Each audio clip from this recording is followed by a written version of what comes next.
ఎల్లప్పుడూ స్తుతిస్తూ యేసయ్యా యేసయ్యా యేసయ్యా యేసయ్యా యేసయ్యా యేసయ్యా యేసయ్యా యేసయ్యా యేసయ్యా యేసయ్యా యేసయ్యా యేసయ్యా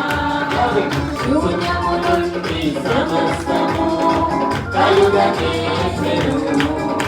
నిరాకారమైన నా జీవితమునకు రూపము ఇచ్చెను